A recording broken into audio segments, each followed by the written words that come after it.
আল্লাহ তাআলা বলেন আলিফ লাম মিম যালিকাল কিতাবু লা রাইবা ফীহি হুদাল লিল মুত্তাকিন। আলিফ লাম মিম, এটা বলেছিলাম, এটার অর্থ, এটার ব্যাখ্যা দুনিয়ার কোনো মুফাসসির করতে পারে নাই। এটার অর্থ এবং ব্যাখ্যা যিনি জানে তিনি কে? আল্লাহ। গোপন রেখেছেন। যালিকাল কিতাব লা রাইবা ফি, এটি এমন এক কিতাব যেই কিতাবের মধ্যে কোনো ভুল নাই, কোনো সন্দেহ নাই, নির্ভুল নির্ভেজাল কিতাব।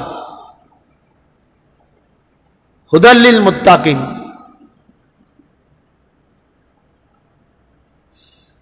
হুদাল লিল মুত্তাকিন, যারা মুত্তাকি তাদের জন্য এই কিতাব পথ প্রদর্শক।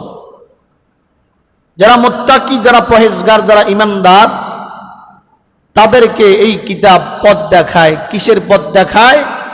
জান্নাতের পথ দেখায়, জান্নাতে যাওয়ার রাস্তা দেখায়। হুদাল লিল মুত্তাকিন, মুত্তাকিনদেরকে জান্নাতে যাওয়ার কি দেখায়? পথ দেখায়। মুত্তাকি কারা? যারা মুত্তাকি হবে তাদেরকে আল্লাহ তাআলা এই কিতাবের মাধ্যমে জান্নাতের পথ দেখাবে। তবে নিজে নিজে মুত্তাকি দাবি করলেই তো আর মুত্তাকি হওয়া যায় না।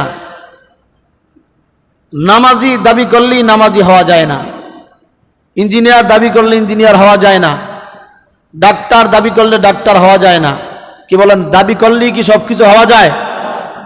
দাবি করলেই হওয়া যায় না। একজন সাধারণ মানুষ মাদ্রাসায় লেখাপড়া করে নাই, কোরআন শরীফ পড়তে জানে না, হাদিস শরীফ জানে না, সে যদি বলে আমি এই মসজিদের বিশাল বড় ইমাম, বলেন দাবি করলেই কি হয়ে যাবে? জীবনে কোনোদিন স্কুলেই পড়ে নাই, সে যদি বলে আমি বড় ইঞ্জিনিয়ার, বলেন দাবি করার মাধ্যমে কি ইঞ্জিনিয়ার হওয়া যাবে? কথা বলেন, হওয়া যাবে? দাবি করার মাধ্যমে কি ডাক্তার হওয়া যাবে?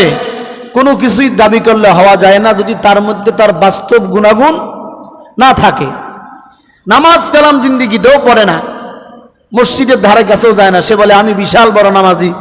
নামাজি বলে যদি চিল্লায় মানুষকে ওটা বাটপা, ধোঁকাবাজ, প্রতারক।